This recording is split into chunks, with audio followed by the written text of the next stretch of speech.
Praviš, da bi rad imel ljubico. Imaš ženo, imaš 2 otroka. In ja, v vajini spalnici je pa vedno bolj mir in tišina. Ona si kar naprej išče prilike, da lahko čim prej zaspi in išče milijon izgovorov. Če pa že pride do seksa, je pa ta rutinski in ves čas čutiš, kako si ona želi, da bi se čim prej končalo. Ker si nekako pozabil, da se ženski večerni seks začne zjutraj,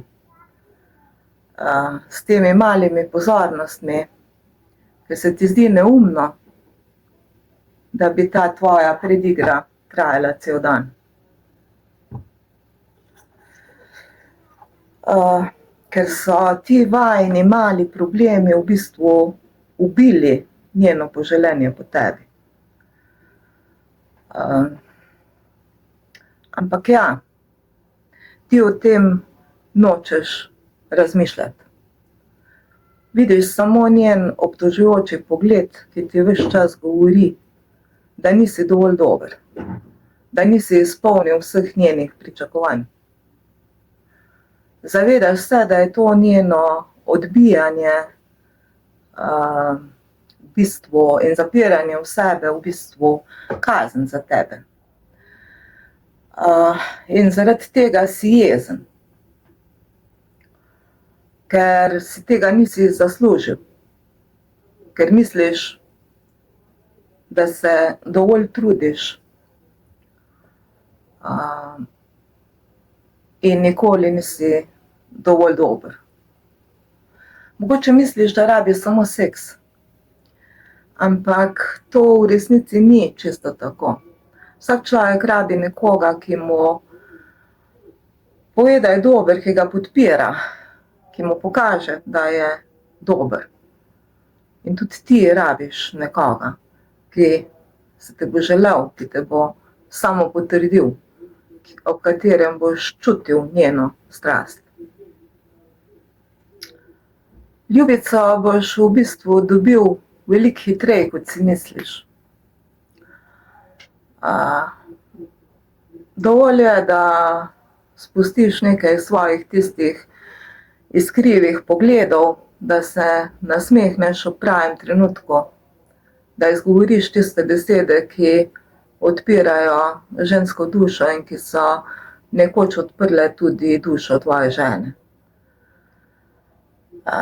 Ampak zdaj jih njej ne poveš več, ker imaš občutek, da si jih ni zaslužila. Ali pa si pozabil na njih, ker se ti zdi samoumevno, da je žena pač tvoja. In ja, hitro boš videl odgovor v mnogo ženskih očeh. Ker v bistvu to, da si poročen, da si zaseden, zato si mnogim ženskam še veliko bolj zanimiv.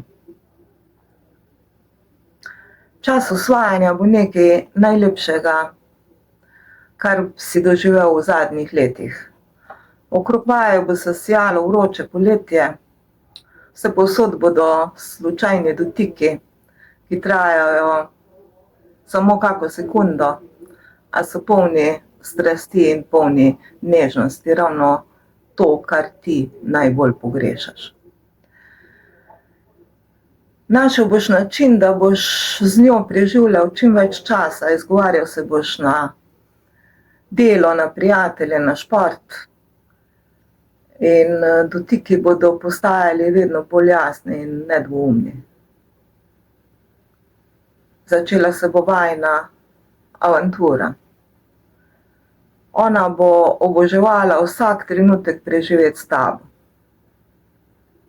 Sestajala se bosta mogoče pri njej, mogoče v kakem hotelu, mogoče si bosta celo lahko privoščila kako malo stanovanje, vajino ljubezensko gnezdice.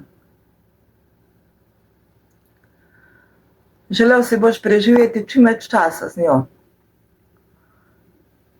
Pa ne zato, ker bi bil zaljubljen. In tudi ne zato, ker bi jo ljubil. Mogoče ji boš to celo rekel.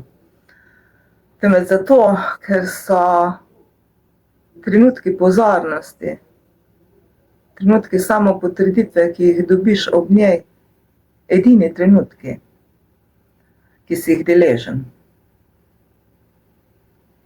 Ampak ja, ti imaš vseeno mejo. Svoje žene ne boš nikoli prizadel, ker ona ni. Ne vem, kaj kriva. Tudi otroci niso. Ti si njihov oče, ti si njihov idol, ti si avtoriteta, veliki ata, ki skrbi za družino.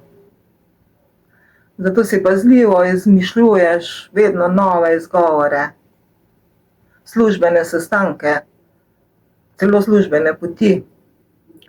Vedno bolj v strahu, da bo žena poklicala v službo in bo ugotovila, da nisi na nobenem sestanku ali službeni poti. Telefon imaš vedno na tiho in ga vedno nosiš s sabo.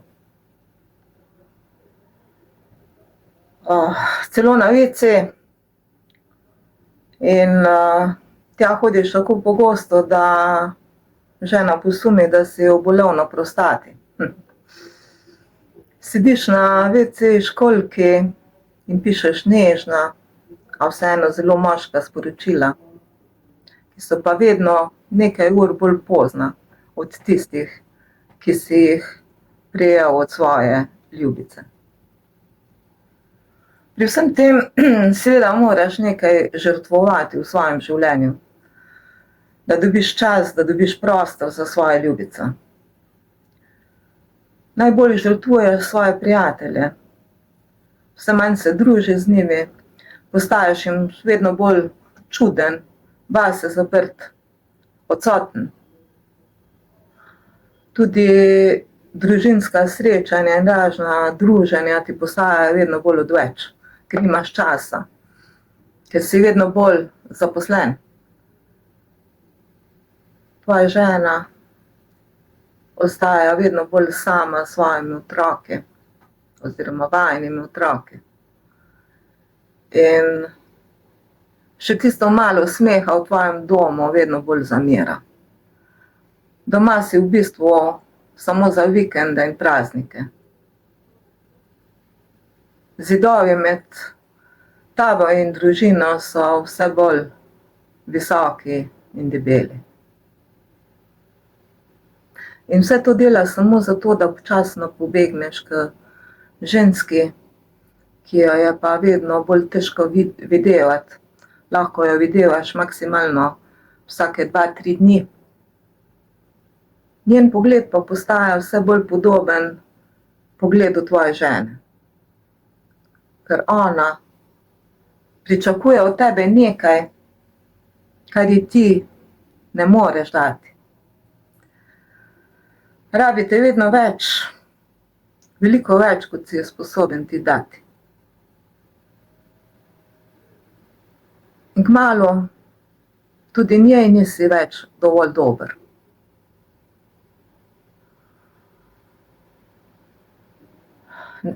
Ne spaja vaju več skupno vznemirjanje, vse manj postaja strasti. In nenadoma začutiš, da njo ob tebi drži samo strah pred osamljenostjo. Tebe ob njej pa beg pred lastno ženo.